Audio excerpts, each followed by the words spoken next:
والله وسواها كارلو أنشيلوتي ورجع الريال للمتعة والانتصارات العريضة مثل بعض الفرق على أندية كبيرة وقوية مثل غرناطة. عندك اعتراض؟ غرناطة مو نادي كبير وقوي فايز عليه أنت بملعبك؟ لا عاد على شو تعترض؟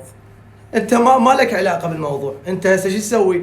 انتظرت اكلت تبن تروح على النوم. عوف الريال ما لك علاقه بيهم. انت من تفوز 1-0 بجزاءات مو صحيحه بالتواسيل ترجع بعدين او تبلع وارجع اضحك عليك. ريال مدريد ممتع ومبدع ومقنع. فينيسيوس راح يجي ذاك الرجال وعلى راسك رجعوا له واحد من المقبره ميت صار له 7 سنين صاير نفط وراح يواجه فينيسيوس بنفس الصفحه مالته وشارع محمد القاسم كله وين تن بن كارلو أنشيلوتي عاد بريال مدريد إلى الأهداف الغزيرة والانتصارات الكبيرة والمتعة الكروية.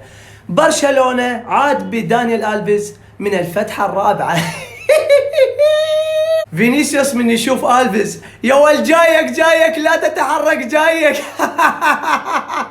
شكرا أنشيلوتي على هذا الأداء وعلى هذه المتعة والأهداف الغزيرة، وشكرا لمتابعة جمهور برشلونة لمباراة ريال مدريد بأكملها. وبعد انتهاء المباراة الذهاب إلى النوم وهم بائسين.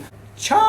لا قبل تشاو، مو رجعتوا دانيال ألفيز من الفتحة الرابعة؟ رونالد كومان كان لاعب برشلونة، رجعتوه كمدرب ما فاد وياكم، ليش ما ترجعونه كلاعب؟